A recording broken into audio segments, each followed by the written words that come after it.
We made a promise. Someday we was gonna make it big.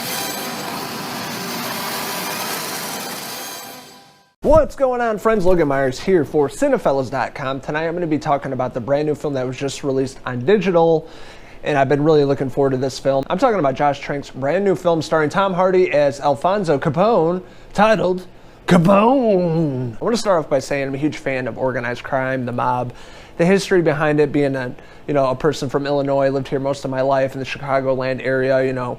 Al Capone was a big name back in the day, one of the biggest crime bosses and murderers of all time, and eventually everything caught up to him, leading to tax evasion, for him being put into prison and then eventually getting out and dealing with syphilis that he had for many years, and it basically ate away at his body, and he passed away finally. This is a different approach to Capone's story we haven't seen before, like the Untouchables and other films, depictions of this character.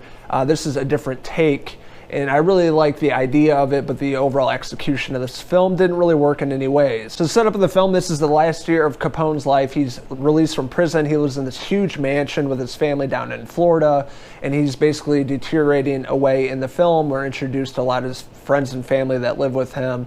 Introduced to Noel Fisher, great actor. I love this guy. Mickey from Shameless. Linda Cardinelli plays his wife May, and she's really fantastic in this movie. Matt Dillon's introduced in the film, and a few other actors from The Sopranos are in this. But yeah, the supporting cast of this movie is really, really solid across the board. Being the family members and friends of Capone, they're dealing with all the bullshit all these years later, the aftermath, and him basically rotting away, and he's just like a shell of a person. There's nothing going on. As he loses his mind and has hallucinations and visions and freakouts, and he shits himself a lot. He's always throwing up, so he's definitely on his last leg in this film. So first of all, I'm going to say Tom Hardy, huge fan of his, one of my favorite actors, but just bad casting in this movie for many reasons. One of the things that pissed me off the most about this film is Tom Hardy looks nothing like Al Capone at all. Really nothing like him. He's a smaller guy. Capone was a bigger guy until his final days. But yeah, it just didn't really look like him.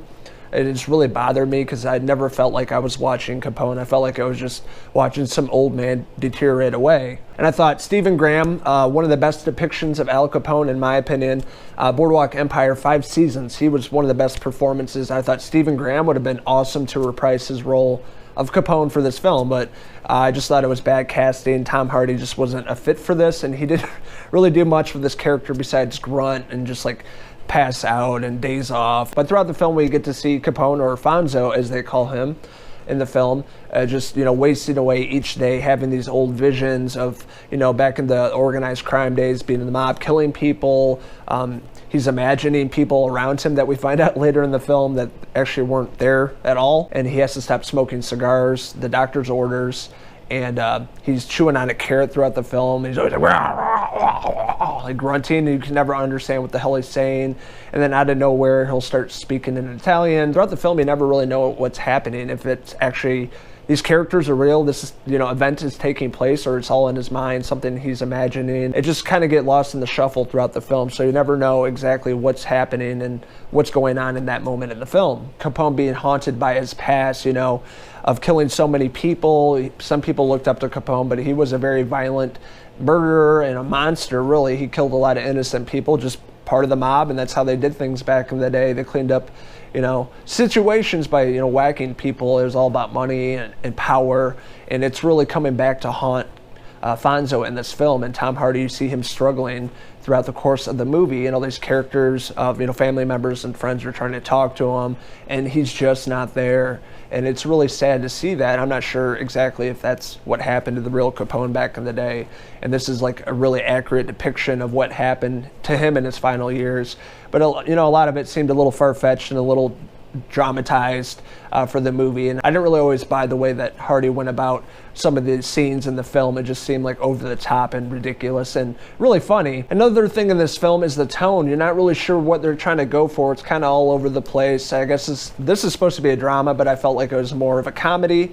At times I felt like this is a parody of Capone's life, Fonzo's life, because I caught myself laughing. Another aspect of the film, there's supposed to be this $10 million that Capone hid somewhere, and it sets up the story of like the cops trying to figure out where exactly the money is, and the family and the friends of Capone or Fonzo are looking for this $10 million because he's basically broke. He has nothing. His family has nothing. Once he's dead, they have nothing to live off of. So they're really trying to talk to, Fonzo and figure out what exactly happened. The $10 million, where it's hidden, so they can take it and survive after he passes away. With that being said, it sets up a lot of silly scenes in the movie, like Capone trying to draw where the money's at and things like that. It just didn't really seem believable, but I don't think they ever ended up finding the money. So I thought that was kind of a silly aspect of the story. But leading up until the end of the film, there's this really, I guess, the most action you're going to see in this movie, because there's not a lot of killing. There's a few scenes like flashbacks of Capone being a younger man in the mafia and them whacking people, but the end is like really ridiculous and over the top, and you can tell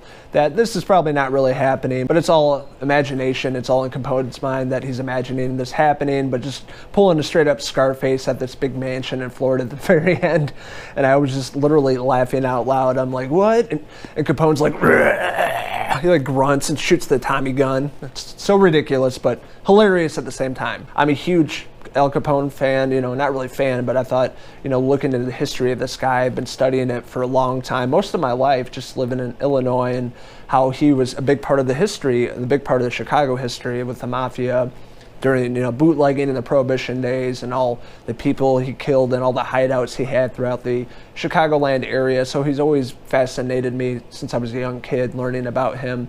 And this is just a slap in the face when it comes to a movie and performances. I thought Tom Hardy just didn't work in this film at all, and it was so comedic, and I just couldn't take it seriously. And I thought halfway through the movie it was a parody of Capone. Like, this is a Judd Apatow film. It's a comedy, but it's a serious movie that you just can't take serious, so that's very unfortunate. So that being said, the best qualities of the movie are really the supporting cast. Tom Hardy just didn't work in this film, and I was rooting for Josh Trank to really redeem himself after Fantastic Four that came out in 2015. This movie just didn't really work in any way, and I'm really disappointed in the overall final product of this movie. It really had the right ideas, just the execution was not there, and it was all over the place. So I'm going to give Josh Trank's brand new film Capone, starring Tom Hardy as Fonzo himself, a 2 out of 5 Fonzo hair pieces.